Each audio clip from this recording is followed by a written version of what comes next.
I ain't never judged music. I listen to rock, pop, hip hop, everything. I listen to everything. Rapper's curse has been real for a long time, but in the last decade, it seems to have gotten more powerful. Bobby SHMURDA got instant fame when celebrities like Beyonce were incorporating his shmoney dance in their live shows. Everything was going well for him, until he got arrested and went to prison for a long time. Hello everyone and welcome to True Celebrity Stories. Have you ever wondered where did the 2014 blockbuster Hot Boy rapper vanish? Fret not.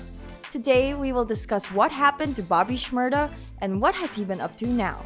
Before we get started, don't forget to like, comment, and share. Also, subscribe and hit the bell icon so you'll never miss any updates. Early life. Bobby SHMURDA was born as Akil Jean Pollard on August 4, 1994. He was born in Miami, but when he was 1, his family moved to East Flatbush in Brooklyn. Growing up, Bobby didn't have anything. He met his other crew members on the same streets, and some were orphans, while others were homeless. And due to their hardships, they formed a strong brotherly bond. GS9, more than a rap gang. After creating a group from the streets, they even decided to create their own last surname.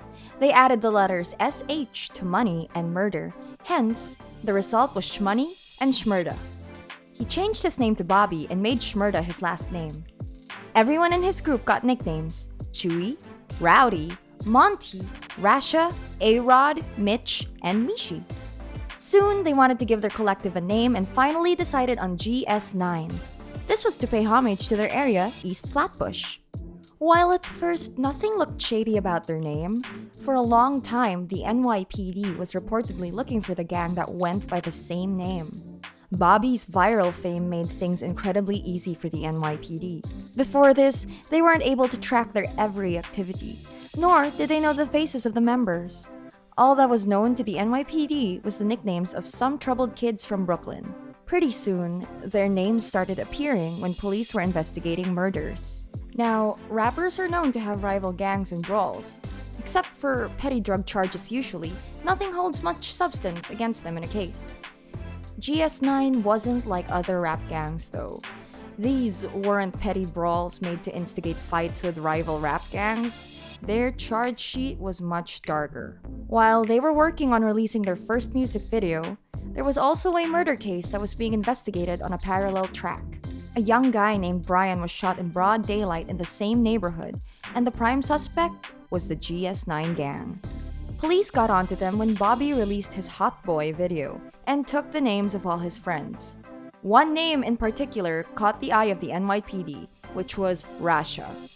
Soon, the police started uncovering everything that was going on behind the scenes, which resulted in a lot of charges against all members.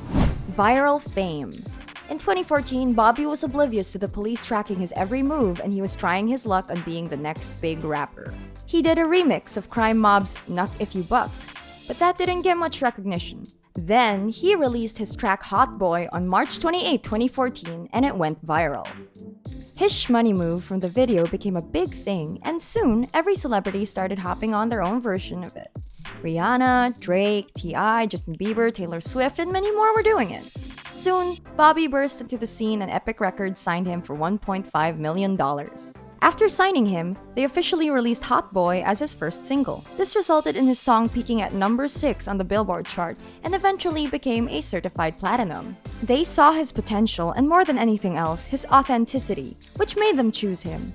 The way he captured true New York streets was missing in the rap video scene in those days. It wasn't about flaunting, it was about showing the street life. An A&R man at Epic Records named Shmoney told the magazine, "Lot of new guys coming out are sound-alikes. This was something that didn't sound like anything. They're coming in with their own lingo. I'm hearing new words I ain't never heard in the streets. And they had a swag with them that was like, okay, this is a new era. This is the next generation clearly. I was just mesmerized by the whole persona. They were looking like the New York that I know. A lot of artists don't capture New York no more, but here's someone in the streets of Brooklyn, in their neighborhood, giving you that raw look. How it really looks." To this day, the song has more than 600 million views. After this, he released another track, Bobby Bitch, which peaked at number 92 on the Billboard chart. This song was not as big of a success as his first track, but he was slowly creating a good reputation in the music business. After this, Bobby started working on more music, and his debut album was scheduled to release in 2016, which didn't happen because he went to prison before anything could materialize. Early criminal records. Before that infamous trial, Bobby had also been arrested in the early months of 2014. He was hanging out in his girlfriend's apartment with his friends when NYPD officers came in with the warrant. The police said they were there because of an anonymous tip, and when they went inside, Bobby had a blunt in one hand and a firearm in the other. SHMURDA's version was a bit different. He said that police just barged in and pinned all of them to the wall. Then they searched his apartment as if they were looking for something. Initially, Bobby told them that the gun was a prop for a music video. Of course, the police didn't believe him and they were all arrested. They were all released soon on a bail. The next time the police arrested him was when he was at a venue to perform, and the police were already there waiting for him. They searched his vehicle and found marijuana, and even this was enough for them to put him in handcuffs. Again, he was released, but it was clear to outsiders that the police were more involved in this rapper's life than others. At the time, people only knew GS9 as a rap gang, which is why they got confused when people were treating the rappers like wanted criminals. The police even tried to draw a parallel between his lyrics and his real-life style. The officer said, "It's almost like a real-life document of what they were doing on the street. There is no question that Akil Pollard is the driving force behind the GS9 gang and the organizing figure within this conspiracy." 2014 Prison. After a month of this cat-and-mouse game, the police finally got some leads. On December 17, 2014, police arrested Bobby and 14 other people. They were all part of the GS9 gang. The other more famous member of the gang besides Bobby was Rowdy Rebel.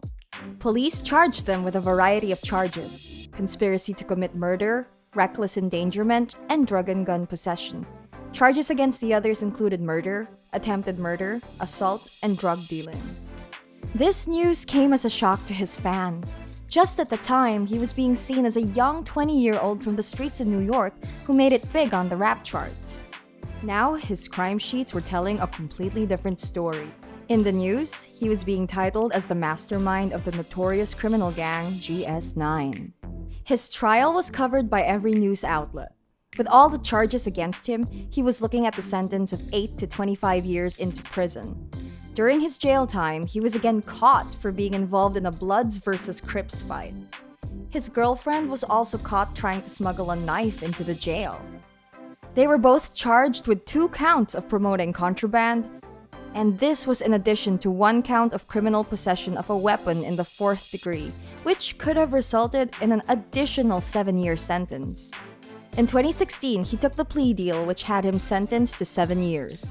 He had already served 2 years at the time, so the deal included those as well. The result was him being in jail from 2016 till 2021.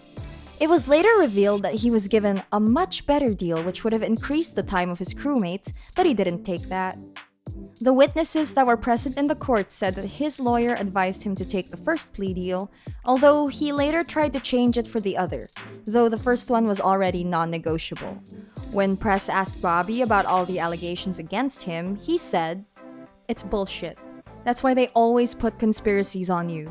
So if they can't get you on one, they can get you on 1 charge. And when they get you on 1, they're gonna give you the max. That's what they do. So they put a whole bunch of bullshit charges so you could just blow to at least 1. And then they give you the max." Bobby's life post-prison. SHMURDA got out of jail in January 2021, and his good friend Quavo made arrangements for him to come home directly through his private jet.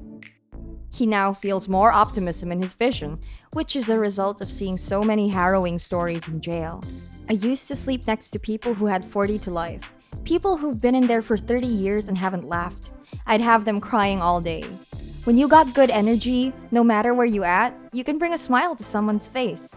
Bobby has also seen what happens when you have talent but no way to express it. The streets are talented. I saw that shit in jail all day. There are basketball players, smart-ass motherfuckers, people who know this or that but just don't know how to apply their shit, or have behavior problems. But people are not taught to apply their shit where we come from. He is lucky that he got his big break before he went to prison, so now he has a way to turn his life around. Even after so much, his record label hasn't dropped him, and only time will tell when he will release that long overdue album of his. If you like this video, please subscribe to our channel and hit that bell button to get the notifications. Also, don't forget to watch other videos on our channel that explore more topics like this.